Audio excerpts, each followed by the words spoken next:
Good morning, everyone. It's a pleasure to be here and thank you for inviting me. I am Paola Corting and I work in Politecnico di Milano in METID, which is the unit devoted to learning innovation here at Politecnico. And today we are going to talk about open education, why it is important and why for this project in particular you might benefit from looking into the resources you are producing and the resources you find in the internet, in particular looking for open educational resources. And maybe in the next meeting we will talk about how to use them, where to find them, and what can you do with them. It would be great to have a conversation, so I will for sure share some slides with you in a moment and talk on them in order to give the context and to provide you with some suggestions or some stimuli. But then it would be great if you would feel free to open your microphone. Please interrupt me whenever you want, so that we can address your questions or your curiosity or your doubts as soon as possible. And if I don't have all the answers, let's not care. I will look into it in order to provide you answers after the end of the webinar, okay? I'm sure that you will have some curiosities. So what are we going to talk today about? We are going to explore the meaning of open, in particular in relation to education. I'm more than sure that most of you have familiarity with many uses of the word open together with access, open access, or at large open science, and then open data. And we are going to talk about a slightly different way of dealing with open. And let's dive into it. And you will recognize from time to time some of the images. Now you find it, one of them in the left bottom corner, and you see CC BY in this cover of my slides and presentation. We will go back to this.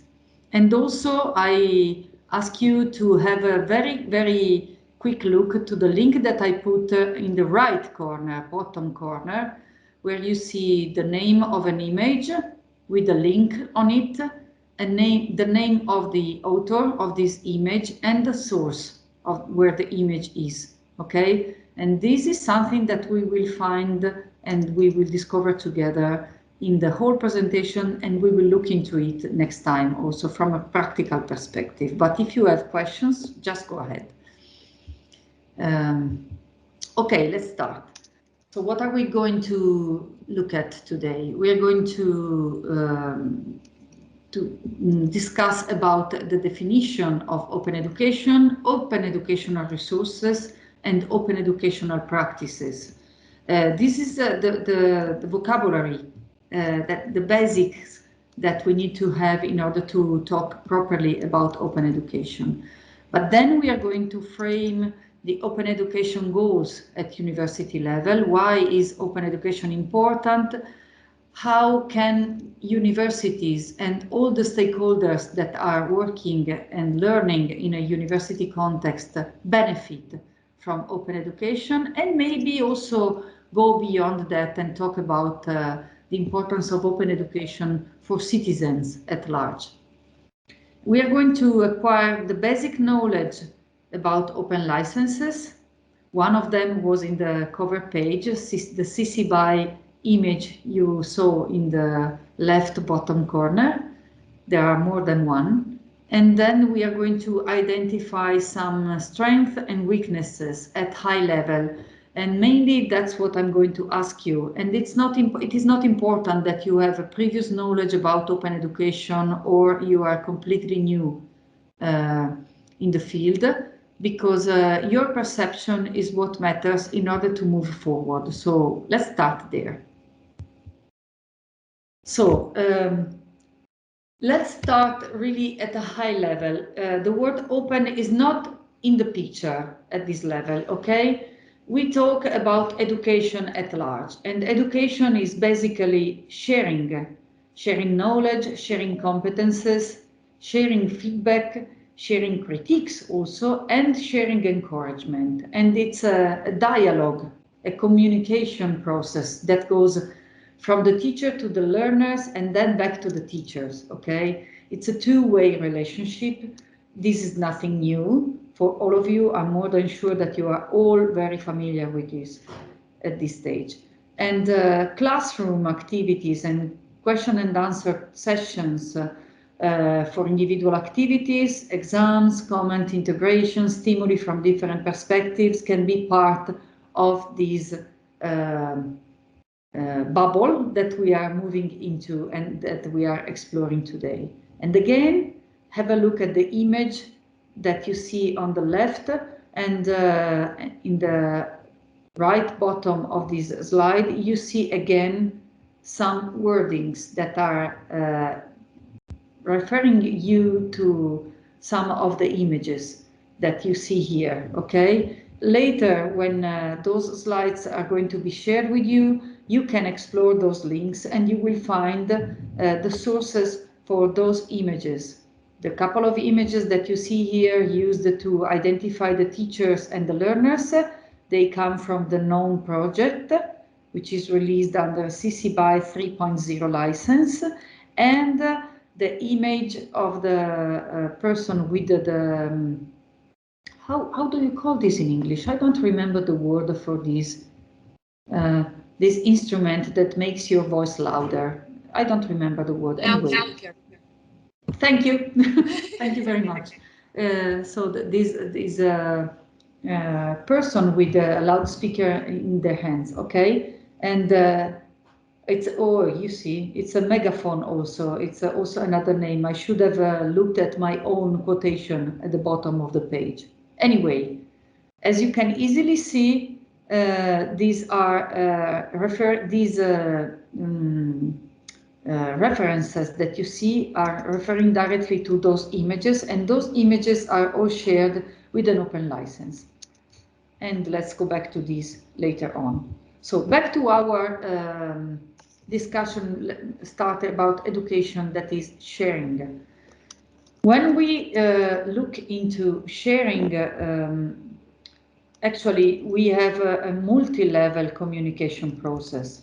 We have teachers, we have learners, and the double direction communication process in between them. But we have also interactions in orange here, highlighted here in orange, with other teachers that are colleagues of the main teacher in the room, or researchers they work with, international partners, as in this project, with whom they can share ideas, share materials, build content together, etc. And the learners that you have in your room when you are teaching, they also have relationships with their peers in other classrooms, in other courses, and in other universities also, okay? So what happens in the classroom don't stay in the classroom. Whatever exchange happens in a classroom is amplified through the relationships and through the communication processes that happen outside of it.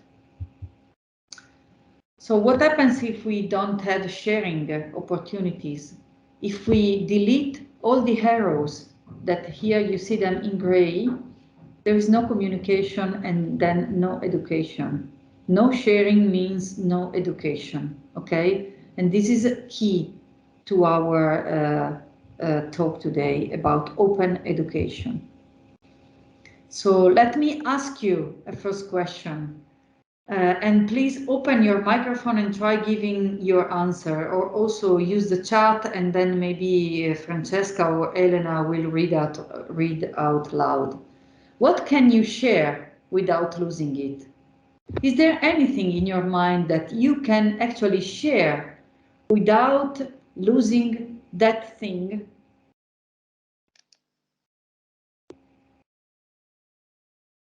Just go ahead, just talk.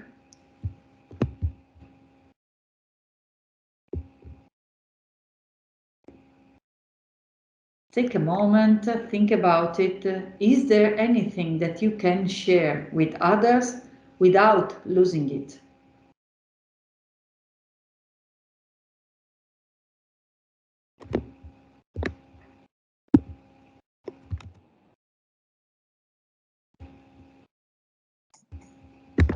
I think the question is put wrongly for teaching, because it's not our intention to keep secrets. It's our intention to share and to let others get more educated by sharing our knowledge. So losing is completely the wrong term when it comes to teaching. We're not talking about classified materials here. Definitely, Clemens, you're right. Being you teachers, if you are, is for sure something that you are not willing to look at in this way. But that's the struggle here. Look at the concept in itself. Is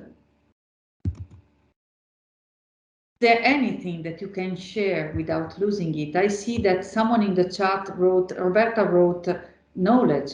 That's right, if you share your knowledge, and I think this is perfectly consistent with what you were underlying, Clemens. If you share your knowledge, you are not losing it. The same happens if you think about it with ideas, or also if you think about something that is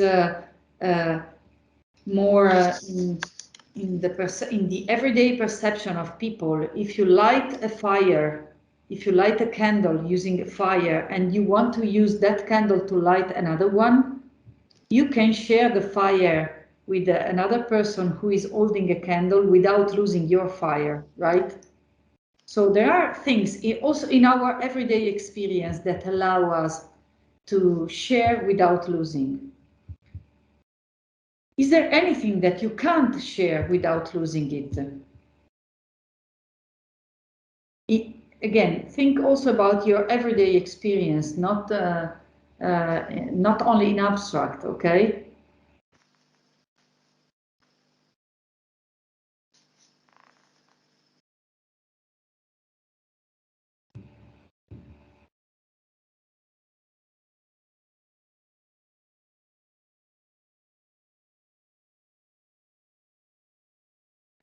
Well, think about your everyday life.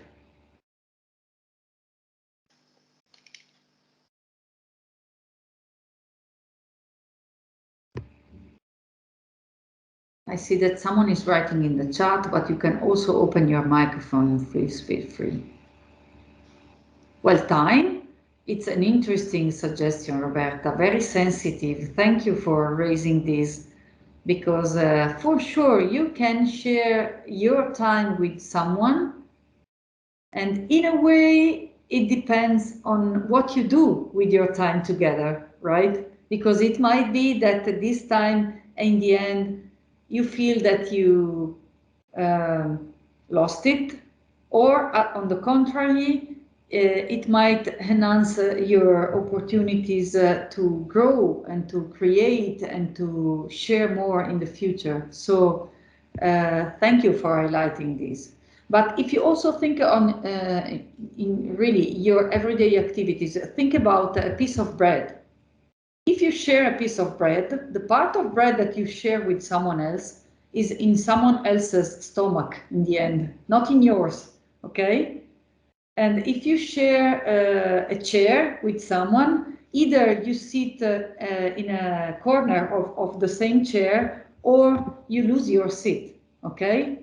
So actually, if you think about your everyday life again, there are things that if you share them, you lose them. But there are other things that are object, and I would like to ask you, what is your perception around books, for example? Have you ever borrowed a book to someone, to a friend or to someone else, or a DVD, for example, with a movie on it, to someone, and either the book came back to you and the DVD came back to you, or it's still in someone else's living room? Or the contrary also. It happened to me in both cases to lend my books or to or to borrow them, and they stayed where they were in the second hand, okay? So you can't share in a way, if it doesn't come back, your book, your physical book and your DVD. But what happens if you think about them in a digital way? What happens if you think about a digital version of a book? What happens if you think about the digital version of a movie? You might be able to share them without losing them, right? So the difference there is just in the format. If it is digital, it can be shared without you losing it. So again, if we think about sharing something, and it might be the example that I just provided about a digital book or a digital movie or something else, think whatever you have in mind or whatever you work with in a digital format, okay?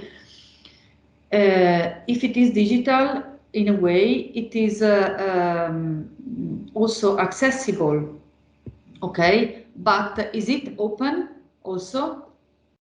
Accessible means that someone else can access it and read the book in case or watch the movie, okay? But it is just accessible to others. Is it also open? Let's look into it. So everything that we put in the internet, and internet as a tool in itself, enables sharing, okay? So it supports as a network of computers and servers and as a technology, people to share resources and to share knowledge in the end. In this slide, you see it put very simply, okay? But it's not that everything that is accessible is also open, because we have copyright and we have author rights in place in different countries with different laws. So we are enabled to access materials, but in a way through the laws that are as a layer, they are, let's say, embedded together with the resource itself. We are prevented from reusing them, okay? Or we are limited in reusing them. So again, open is something different from free. It's not a similitude. If you talk about open, you are not referring to free. You are referring to something that is more than free. It's not only accessible, it's more than that. It's not only that it is out there in the internet and everybody can reach out and use it, or in the case of the book and the movie, see them, okay? But we are talking about something that is more than free. We are talking about something that is free plus permissions. And this is the whole theme of open education, okay? If we talk about free together with the internet, everybody takes free for granted in the internet, and things slightly changed in the last, I would say, decade, but actually what happened is that mainly resources became under paywall. If you think about newspapers and online journals, not research journals, but news. I think about the Times, the Post, the Washington Post, or Italian newspaper websites like such as Repubblica, Il Corriere, and many others. We were used to have them for free, and then they became under a paywall. But usually we can find in the internet a lot of resources that we take for free as free was granted, which is not already. But in the end, what happened with the open is that we are dealing also with additional permission. So what is open education then? If open is free plus permission, what we are talking about when we are talking about open education, is any one of you familiar with the concept already? Would you like to provide informally your definition of it. What comes to your mind when you think about the concept of open education? I think free. Go ahead, Samantha. I was about to say, I think it's like freely available, like freely accessible. So it's like when you can we've got, for example, like BBC Bite Size, which is like online, like based for teenagers, that they can just go online and like kind of read parts of their syllabus, like done for like written for their age group, and it's easily accessible and easily found, and like I said, it is free. Okay, so easily accessible, okay, easily to be retrieved, it's okay, and free, okay, but there is something more than that. Let's explore this together, okay? Is anyone else willing to add something to what Samantha greatly provided so far? Because some of the main features of open education are already there, but is there anyone who wants to add more? Otherwise, we can progress and look at the definition together, okay? So we have this definition of open education that was provided in 2016 by the European Commission Science Hub. And open education is a way of carrying out education, often using digital technologies, and its aim is to widen access and participation to everyone by removing barriers and making learning accessible, abundant, and customizable for all. Samantha, what you just said, if you look at it, it's completely there. The only missing piece is customizable for all, okay? This is the missing piece from what you already perfectly provided, and that's what we are going to talk about. Making resources customizable for all. Let's go back to the definition. It offers multiple ways of teaching and learning, building and sharing knowledge. And this last sentence relates directly to open practices. It also provides a variety of access routes to formal and non-formal education and connects the two. And this is part of the developments that we foresee for Europe, and not only for Europe, worldwide. Thanks to the tools and to the practices that open education is providing us all. Open education is based on the use and reuse, mostly, of open educational resources. And we have this, I would say, brand new definition because it's quite new. Actually, it was finalized in 2019. This definition of open educational resources that was provided by UNESCO. And actually, behind UNESCO, there was a team of experts worldwide invited by UNESCO to work on the definition itself in order to create the UNESCO OER recommendation that was approved in 2019, and it's unanimously approved actually by all the member states. And all the member states somehow agreed in implementing it at their national level. So we are all somehow already involved in this, officially, I would say. So open educational resources are teaching, learning, and research materials in any medium, digital or otherwise, that reside in the public domain or have been released under an open license. And this part under an open license is what allows people to adapt resources for other needs. That permits no-cost access, which is free, use, adaptation is the keyword here, and redistribution by others with no or limited restriction. No or limited restriction is the part that depends directly on the kind of license that is put together with each resource. Okay, let's look into this in depth.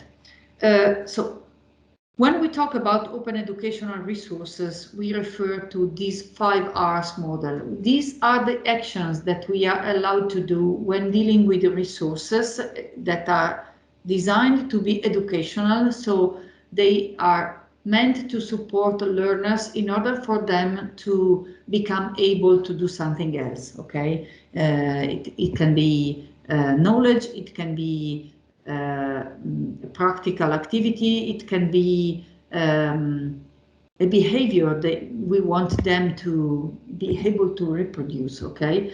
And those 5 R's are referred to this model created by David Wiley a while ago, actually. And let's look at them one by one. So when we have an OER, the purpose is to be able to allow people to retain it, which means that if you have an OER in your hand, you can create your own copy of this resource. You are allowed to do that. You can reuse it and use it in different ways, which means you can adapt it to a specific classroom or student. You can reuse it and translate it in a different language if you are willing to use it in a partnership project like this one. You can work on it together with another teacher, a colleague of yours, who is expert in another topic, and you want to merge 2 different topics in order to make your derivative resource, the one that you create together, even more effective for the learners you have in front of you or online in front of your camera, okay? And then you can revise those resources, which means that you can adapt them, modify them, and alter them, which means that if I provide you with this presentation, which is released under an open license, and you want to talk with your colleagues internally about open education, you are more than welcome to do that, but you are also free to change this presentation according to your specific needs, which means you can delete slides that are not consistent with your goals. You can change what is there according to what you feel is much more important or you should dive into in depth for your specific audience. And as simple as that, you can also slightly change it, add your institutional logo, which is anyway a change in the presentation, and it makes it a derivative from the original one, and change the colors according to the needs of your institution and the coordinated image of your institution. So you see, there are many different levels you can act, and you are allowed to act on an OER. You can remix, you can take this resource or other resources that you feel important from other repositories, or you have a teacher in your mind or a content expert that you want to study and then share with your students. You can look into OER repositories, find if he or she decided to share openly their presentation, their material, and then adapt them and remix them with yours in order to build your lesson without reinventing any wheel and going directly to the source of the knowledge that you want to share, that you want to highlight with your students. And then you can redistribute. So first of all, you find the resource, you create your own copy, you act on your copy by yourself or with your colleagues or with others. It might be, why not, students themselves, but then in the end, you can share the resource with others, okay? And you are welcome to do that with OER. So if you quickly think very high level about how many things you are enabled to do when you are dealing with open educational resources and you are willing to teach someone with the specific contents and you want to share and you find a very well done resource already, very well done teaching material, why should you recreate it? Why should you spend your time in creating your copy and instead of sharing the main resource and adapt it properly to your learners' needs?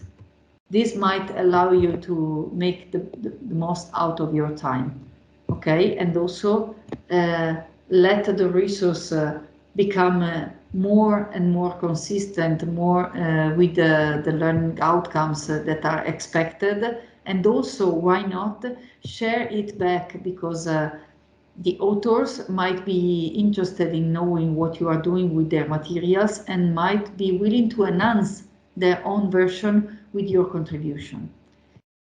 So what we are talking about are the enablers of these 5 R's actions are the Creative Commons licenses. Creative Commons licenses were created by an NGO, sorry, that is Creative Commons, and Creative Commons was funded in 2001. So they just partied around the world because they have chapters almost everywhere now in all 5 continents, and 40, more than 50 maybe now, because I know that 2 more were going to be built, one in Asia, one in Africa, but I don't know if they are there yet officially. But they are working worldwide to support communities in adding and using licenses in order to open contents for reuse. And they created the license that we are talking about today. We have 6 official tools plus the public domain ones.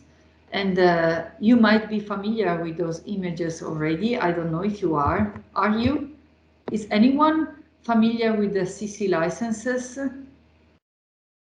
Just raise your hand if you are, so that I can see that, or just let me know. Okay, Cicely is familiar, Mark is familiar, Marco is familiar too. Wonderful to know. And maybe you want to add something, or complete my presentation if you have something to add, okay? Feel free if you know about them. Anyway, let's start from the basic then.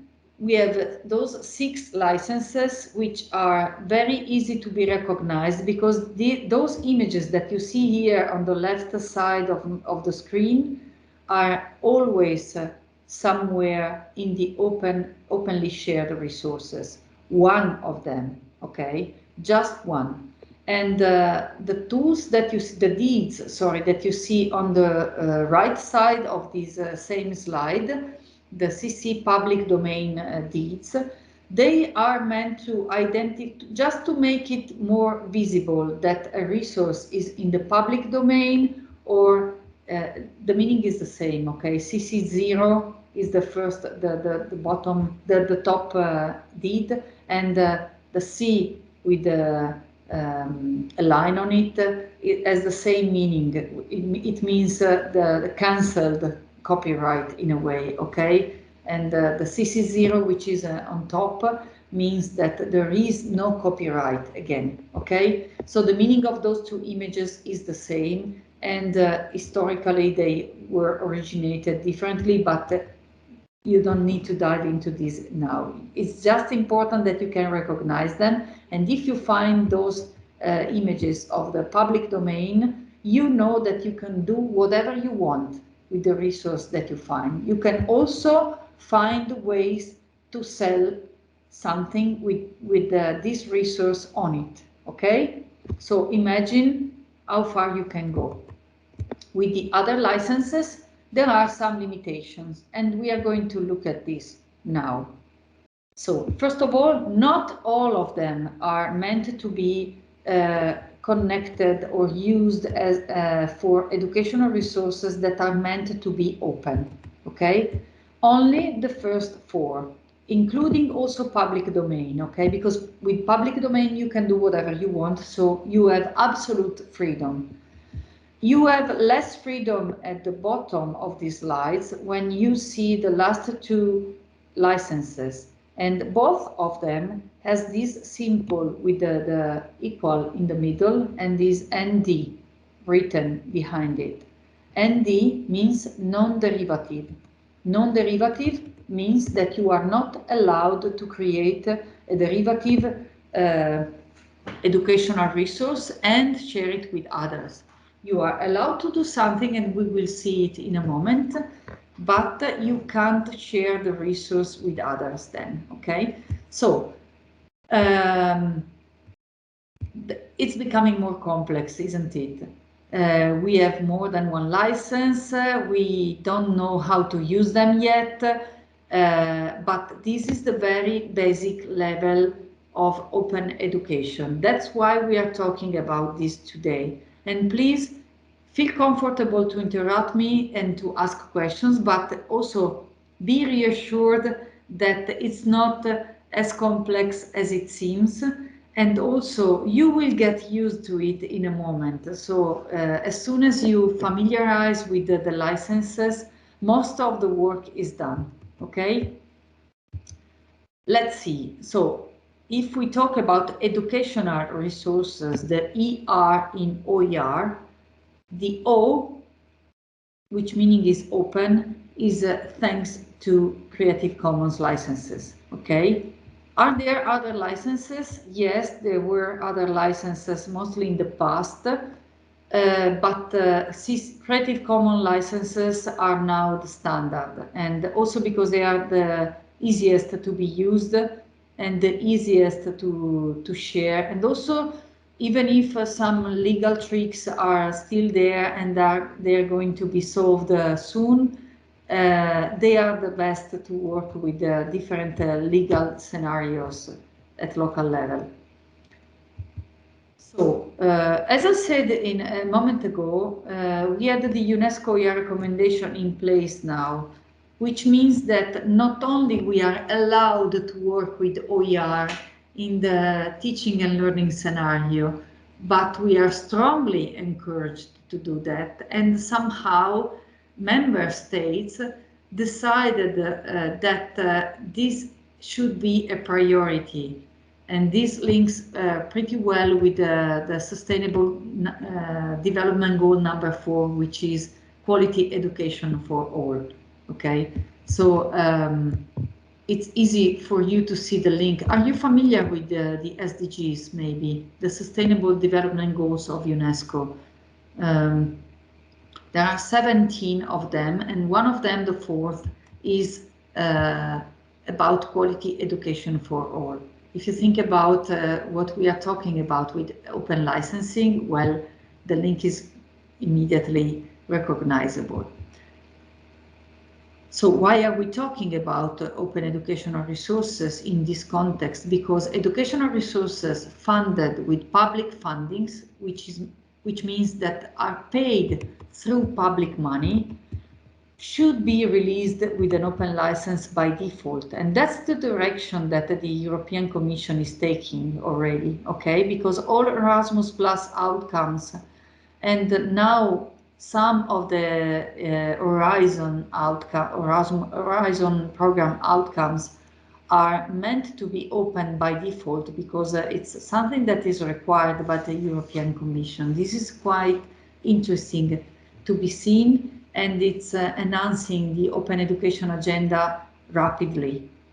And this is something that should be done also at the national and local level, but it's not in place yet. So what we are talking about is something that is being discussed or out there with the new millennium, because without internet, as we said, it was not possible even to think about open educational resources. Then the internet arrived, and it's enabling us to share resources very easily, very cost effectively. Just think about a handbook shared in a digital way or in the paper version, okay? And how quick it can be and how cost effective it can be to share the digital version of it. But then, if you are not allowed to work with it, to adapt it, to change it according to your learners' needs, somehow the process stops, okay? And the resource remains as it is, and it ages also. While if you are allowed to work with it, to change it, to update it, and to adapt it to your learners' needs, then actually we are developing something new, which was not there before 2000 age started.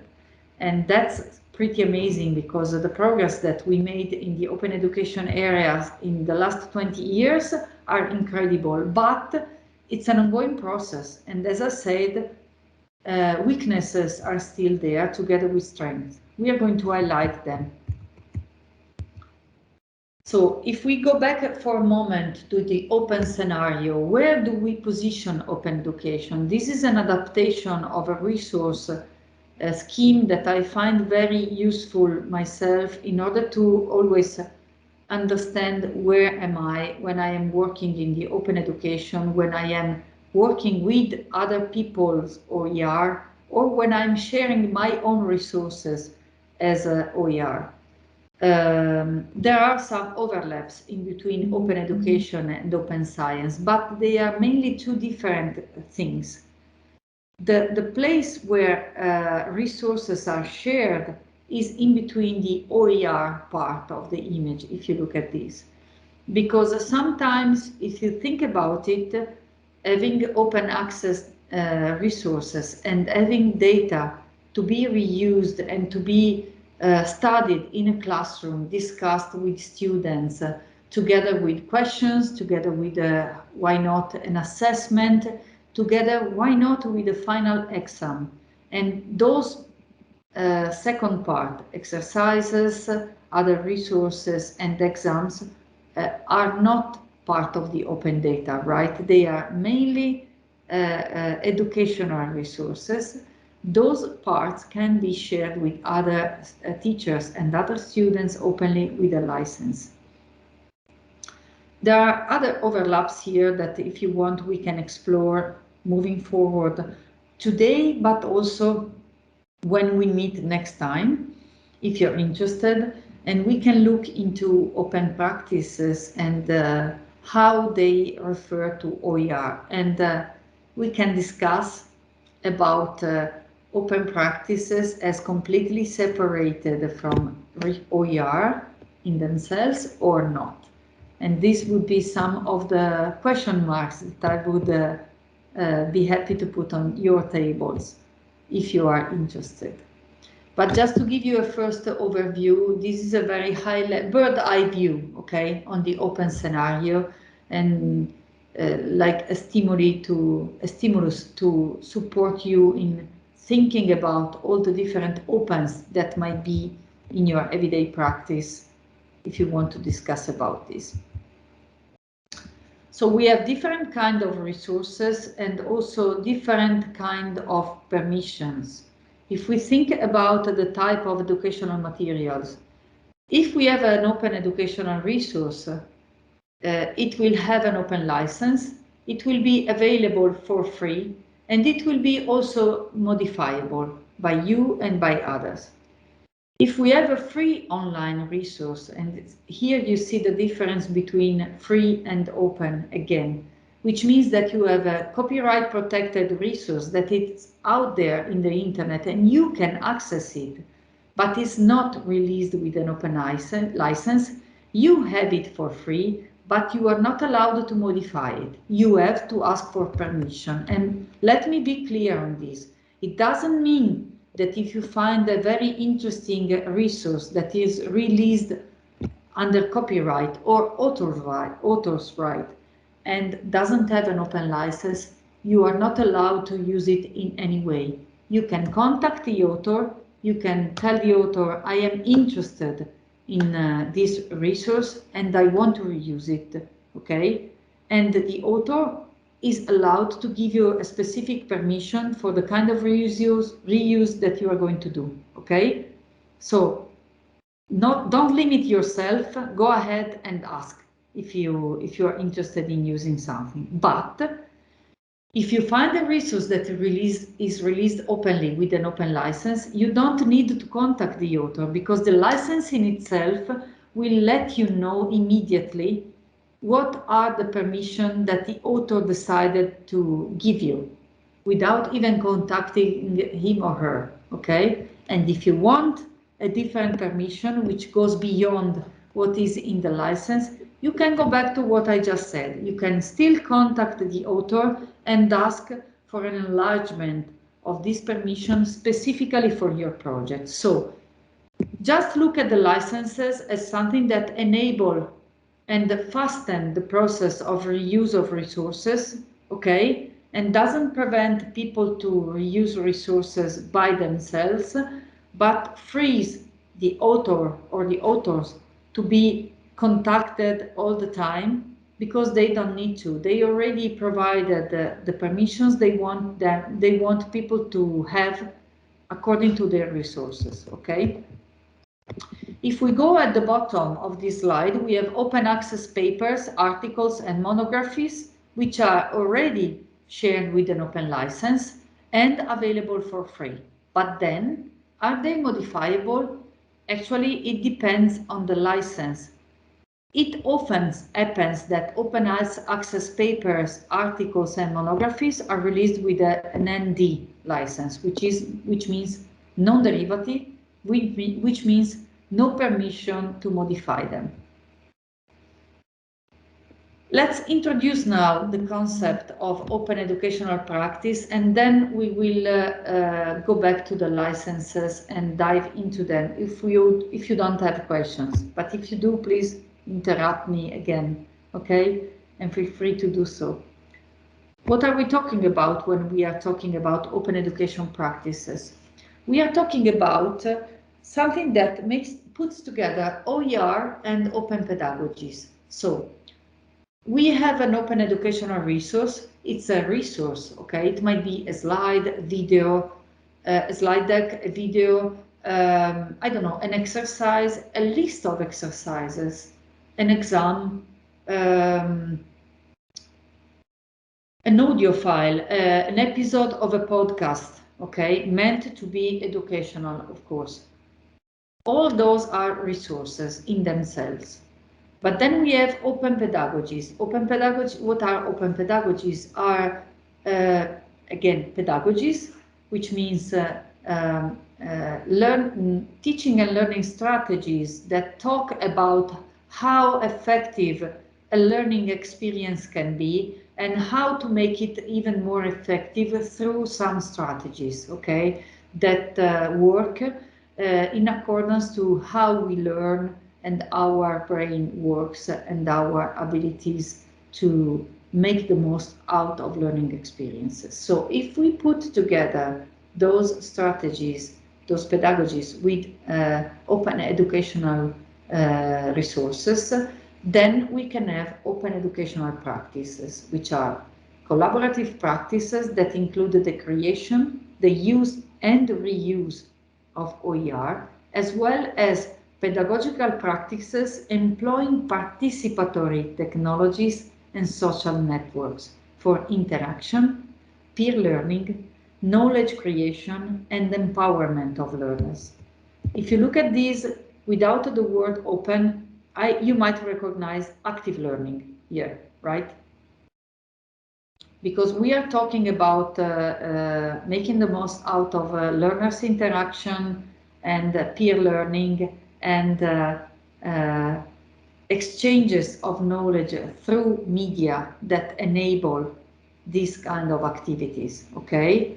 So an open education practice is meant to make learners learn together and work together with the teacher, okay? And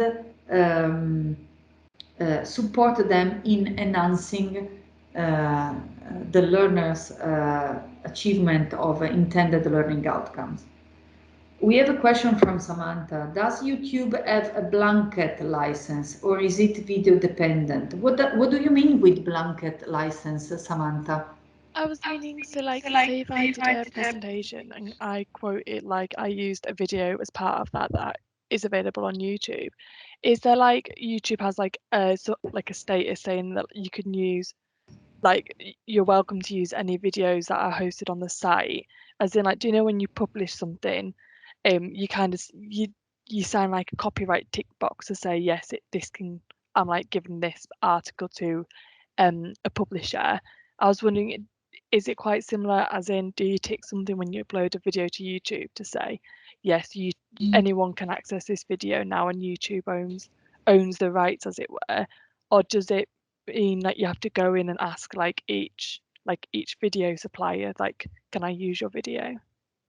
So when you find the video, let me try to frame it with a couple of practical examples, okay? And then you tell me if I answered your question properly. Let's imagine that you find a video that I uploaded in YouTube and I didn't add any license to it, okay? So by default, this video will be copyright protected and you have to ask me permission if you want to reuse it, okay? And I might be more than willing to provide you with this permission, but you have to ask. You are required by law to have the permission to reuse a content.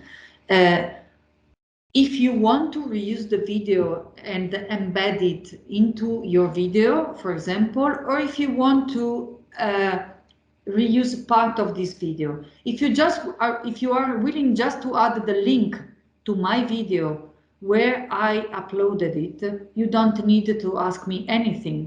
Because you are not changing it, you are just linking, and links are public. So I published the video, so everyone can use the link to go to my video, but they will go to my uploaded video, the version that I shared, whichever format I choose, etc., etc. Okay, and this is the first example with some variables. So first of all, you have to ask permission if you want to change my video, if you want to cut it and embed it into something different, if you want to upload part of this video in a different platform, or you can freely add the link to my whole video, but people will go from your resource to my YouTube link, okay? And this is the first example. If I choose to upload my video in YouTube and I want it to be openly shared, I can check a box that allows me to associate to the video a CC BY license, and this is already available. Okay, so I just need to check a box to make my own video available under CC BY license, and we will see in a moment which kind of permission I am providing to everyone, okay, who is willing to reuse my own video. If I want to apply a different license, YouTube so far, but it might change tomorrow, okay, because lucky for us, platforms are changing and they are developing ways to welcome open licenses more and more. So far, if I want to apply a different license from CC BY, which means CC BY SA, which is share alike, or CC BY NC, which is CC BY non-commercial, and we are going to dive into this a little bit. So a different license from CC BY, I have to state it in the description, because there is no way now to just check a box in YouTube and let me provide you with this kind of information. So either I add it into the description, and that's what I would suggest to do, so that it is clearly stated which is the name of the license. I can add the link to the legal code of the license, and we will see this in a very quickly in a moment. And I can also add a statement that maybe tells people, if you need to reuse this farther than I am granting you now, just contact me, okay? I can do that.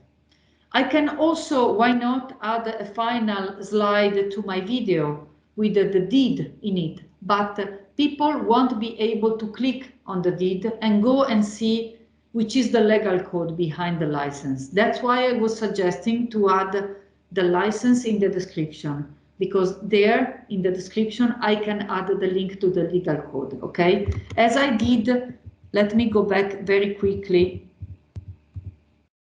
One of my previous slides. Look at this slide. In the bottom here we have CC BY, okay? And this, as I stated, is an adaptation of defining the open in open content and OER. This is the name of the original resource, which is released by David Wiley under a CC BY license. This is a link that takes you directly to the legal code on the Creative Commons website, okay? And in this page, you see directly the link to the original resource. Okay, so this kind of a statement, I can add it CC BY with the link. I can add it to the description in YouTube. Did I answer your question, Samantha? Yeah, you did. Thank you. Thank you. You're welcome. And if you have more, just go ahead and ask. Okay, so we were talking about open education practices, and you might recognize the icons here. They are the same that we used at the beginning. So this is a very old version, sometimes a still working version of the classroom. Okay, we have the teacher who ex cathedra is providing knowledge to the class, and also somehow this is already too advanced, you see, because the teacher is not on one side and all the classroom on the other. We have the teacher in the middle, which means also that can be that there it is allowed also to circulate somehow the communication in between learners. But what if we have the teacher that puts himself in the same position as all the learners, and immediately this allows to see all the members of this circle as peers, and teacher is no more than other peers there, and provides feedback to them after they do something together.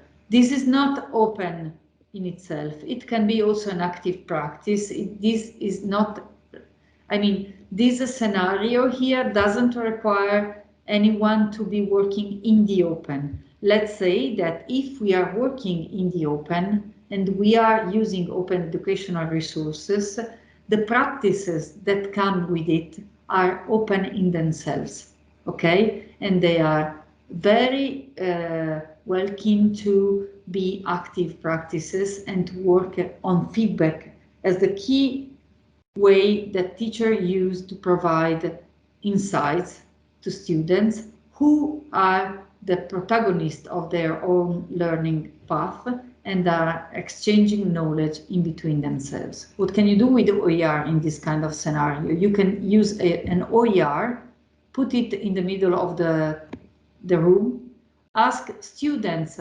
individually, in couples, in small groups, all together, to work on this resource, to change it, and to make it more suitable to the learning outcomes they are expected to achieve, working with other resources that you, as the content expert, are providing them. And then you are also asking them to create something new that, pay attention to this, might not, let's say, be dead by the end of the learning path, as it often happens with disposable homeworks, okay? Because if student creates something that is relevant, you might be willing to reuse it with the next classroom, and they might be eager to prepare something that is even better if they know that the next round of students will be working on this resource, okay? So this is an example of practice that can be called open. And if you think about the larger experience, if you think about this is the Learning Innovation Network that we usually use to work about learning innovation at large. When we think about this network of stakeholders and also resources that are surrounding a learner when he or she enters a learning path, they are always dealing with many stakeholders, many technologies, many channels, many environment, many spatial limits or enhancing opportunities. They might have constraints, and they might have different kind of resources. So being able to work in a networked experience with different stakeholders and different kind of materials and different kind of permission would be largely enabling them to face what happens as soon as they enter the working world. So we might have some difficulties dealing with the OER. First of all, they might be difficult to find. What happens at European level and what happens worldwide? We are going to dive into this next time, okay? Looking into practical examples of repositories, practical examples of reuse of resources, and also we are going to look into strategies to find resources that are useful for you according to your interest and your students' interest mainly. But what happens at mostly at European level, because in North America the situation is slightly different. They started sooner, and we have to follow their leads on this for sure. What happens with resources is that sometimes they are hidden behind the institutional walls, okay? And also, when teachers are willing to share their educational resources openly, those resources might be into a repository that is available only for the institution students and not really openly available to all the audiences worldwide. This is not what happens with the main examples that we are going to look into next time we meet. And if we want to dive into this today, just let me know and we can look into an example today. Just tell me. But that's what happens. It's not always easy to find the OER. Also, another thing is that it's somehow difficult to see if they are quality resources or not. Because you find a resource, it has a license on it, but how can you evaluate if the resource is good for you or not? And also, using CC licenses requires skills because you have to know the technicalities of it. And it might be also challenging to find what you're looking for, because maybe you are using keywords that were not used to tag the resource by the author, okay? So it might be that those resources are not easy to be found. And also, last but not least, if you are not compelled formally to use OERs, why should you? Okay, why should you? So I am trying to list some of the questions that you might have in your minds, but if you have more, please go ahead and ask, because your question will be a tool in my hand to explain it in an even more convincing way, if possible. Okay, so let's see. Let's try to answer those questions together. Is it true that OER are difficult to find? Have you ever tried, first of all? Have you tried to look into OER so far? Some of you, or I see Vivian. Vivian is in my screen and I see that you are saying no. So it's easy with you. And I don't see all the others. So let me try with a different, let me see. Oh yes, please, Marco. For me, CC BY, you can find these licenses often, but I don't know. It is not always that this is educational resource. It can be also something other, picture, or I don't know. So definitely yes. So for this license, I can find it many times, but I don't know if this corresponds to educational resource already. So. No, that's wonderful, Marco, because you also helped me pointing out that also in the presentation that I'm sharing, as I showed you, I reused many images released under CC BY or other licenses. Okay, images are not OER in themselves. Okay, because they can be used as OER. Imagine I use an image in this presentation and I ask you a question and then I assess you to verify if through the activity that I asked you to perform around this image, you were able to reach an intended learning outcome, okay? This is an educational way to reuse an image, but the image is not an educational resource in itself, Okay, so thank you, Marco, to point this out. Also, a slide deck presentation in itself is not an educational resource most of the time. When can it be an educational resource? When there are questions in it, when there are also exercises, when learning outcomes are stated at the beginning and assessed in the end, because the learning process of a resource requires all the three elements to be there: the intended learning outcomes, the assessment phase, and the content that supports you bridging the gap in between the two. Okay, so thank you, Marco, for this. And it's true also, as you stated, that often CC BY licensed materials are easier to find. Do you know that through Google in itself you can filter the resources? Do you know that we can do that? I know that you have function in the MS Office where you insert a picture. Yes. Basically, it searches only CC pictures. Yes. And we are going to look into you this. get only this. You don't get copyrighted pictures, only this which you can reuse. So yeah, and we are going to look at more than one tool together next time to look for resources, and we are going to highlight also their limits, okay? Because it's true, I mean, it takes time, and when I state here OER are difficult to find, it's because it is. You need to know where to look into so far.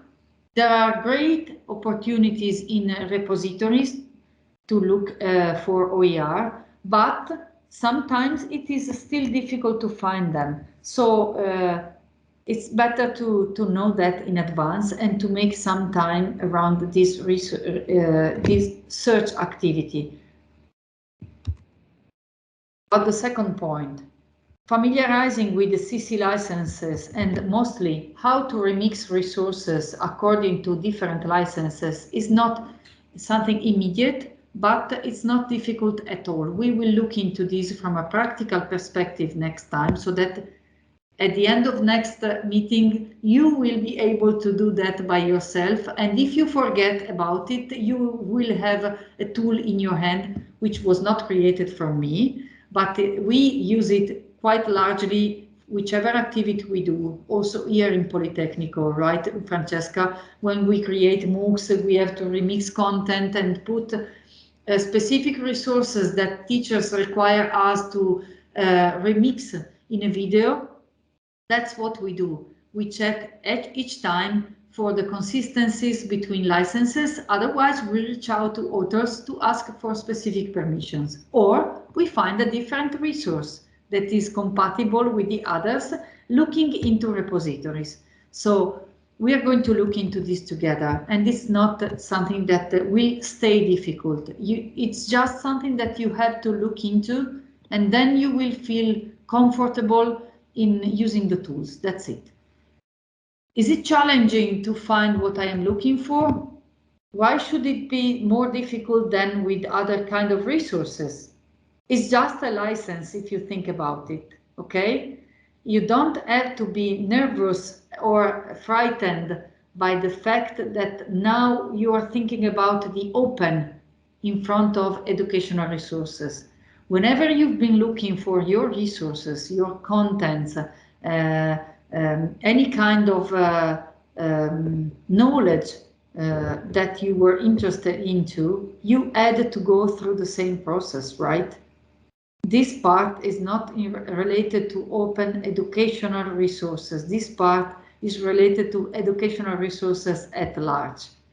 The open in front of them is just what enables you to easily reuse them, okay? According to the permission granted.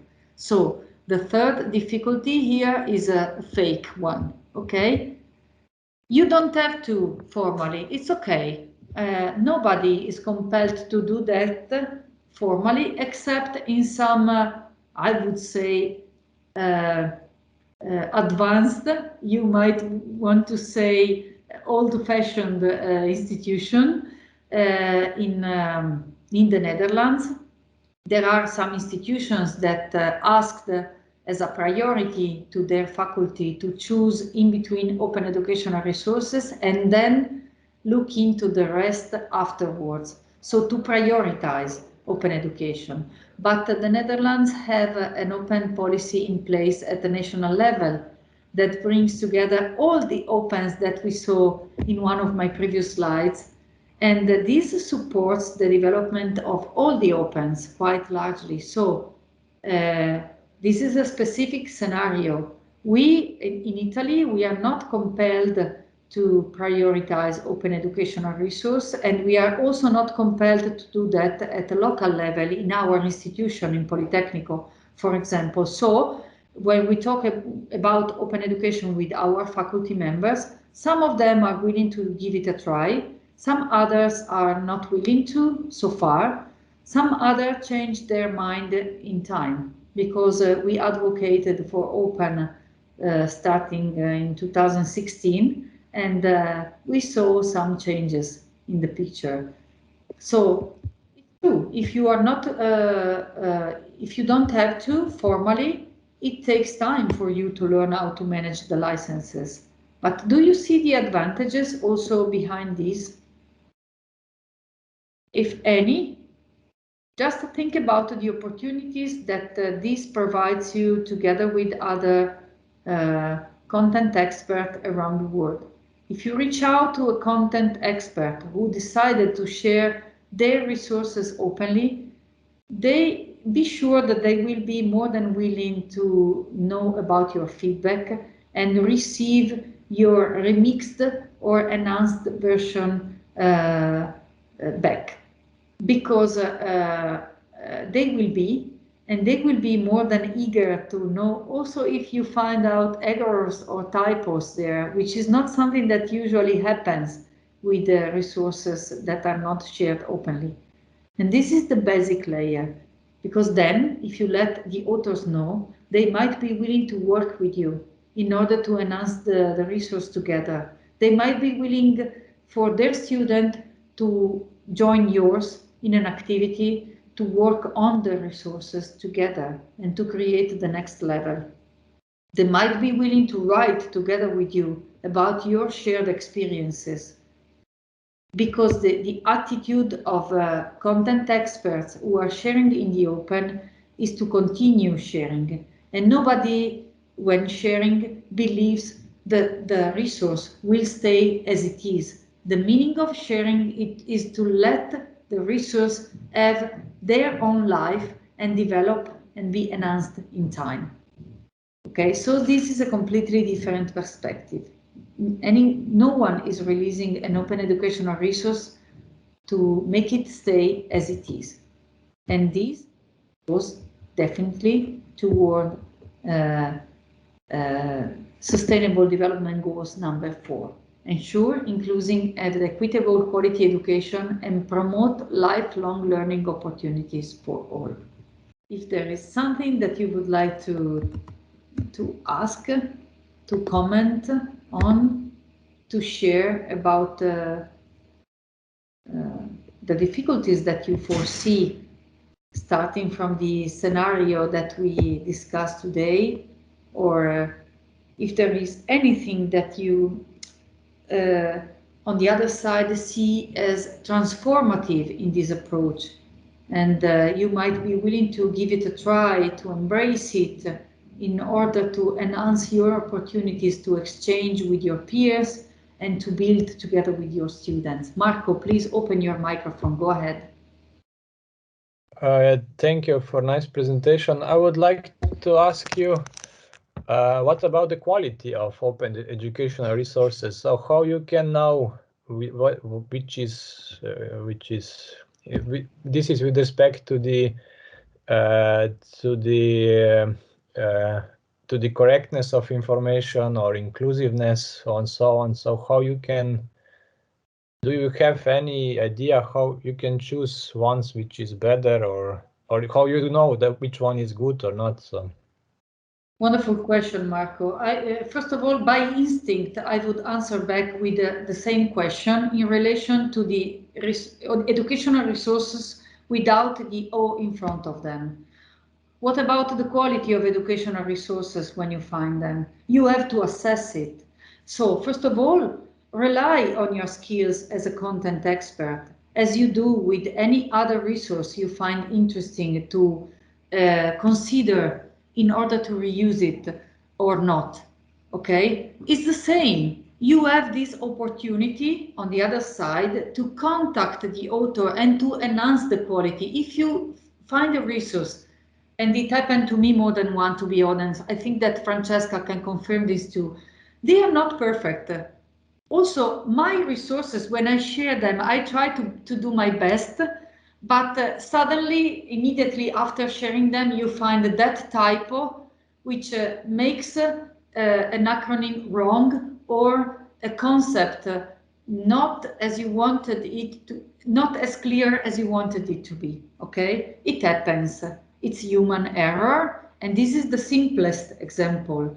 What about data? If someone quotes data in a wrong way, okay? So it's the same that you do when you find a different resource and you want to reuse it. You download it or you study it online, you look into it, you search for comments or feedback by others, you ask for a new opinion from one of your peers you rely on, and then you say, okay, let's give this a try.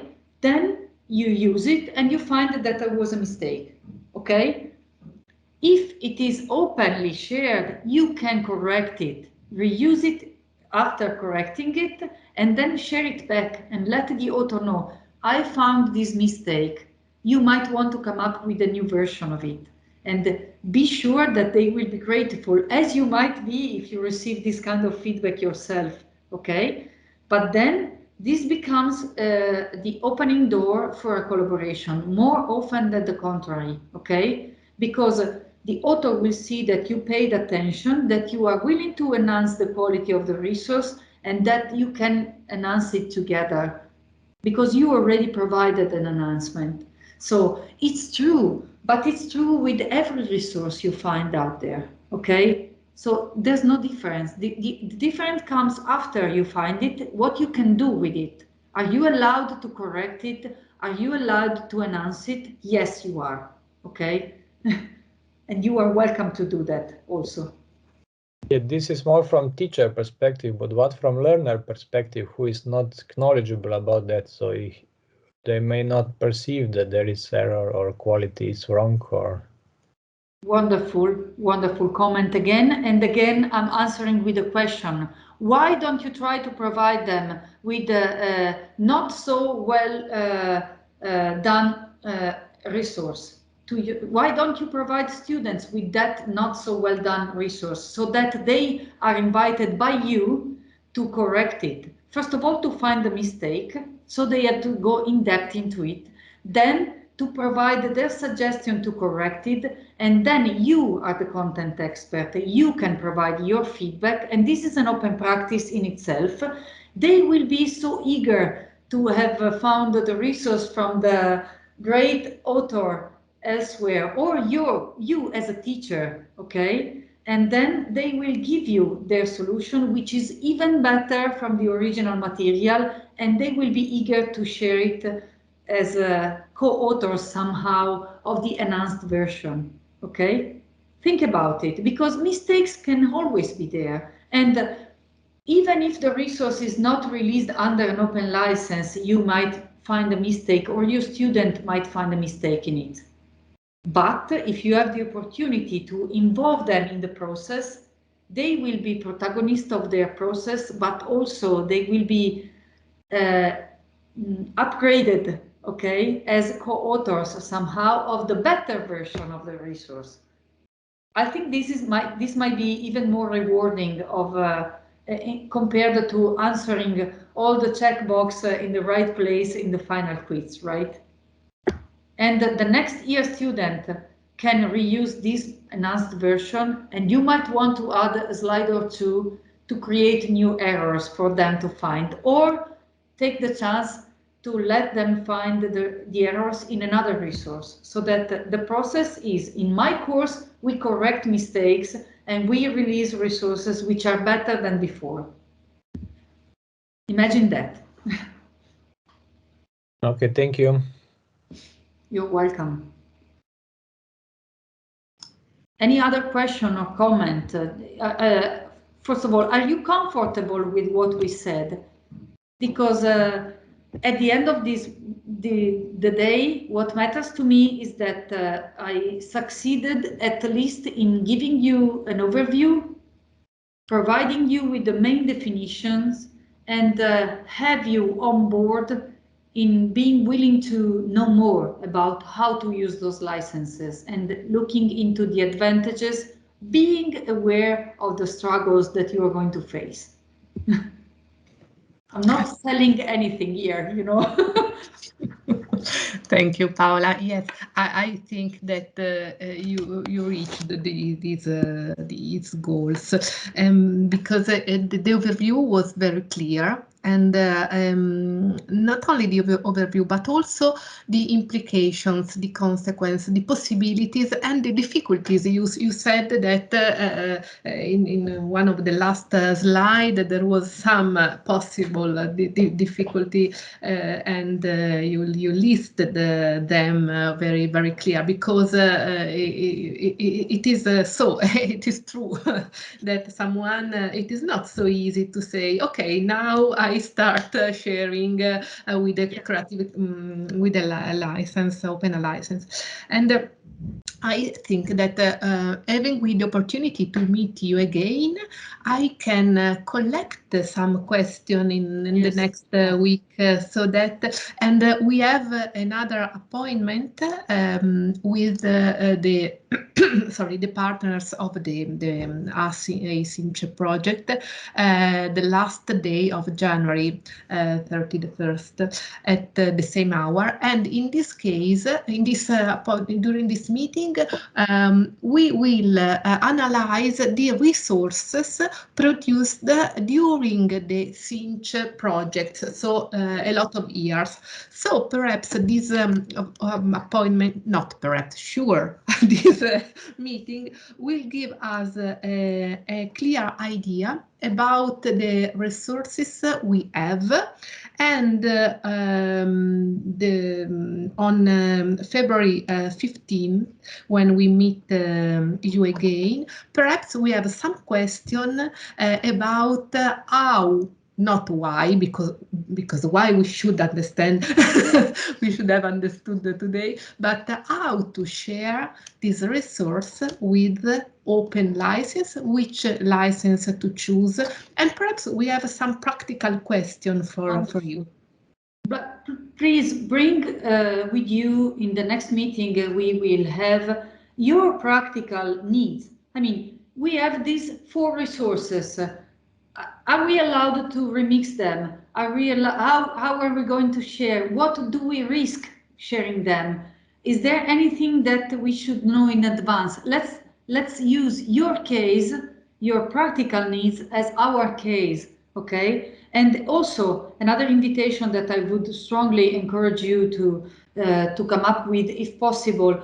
Please, in addition, if you have specific needs for resources that you are looking for, let's try.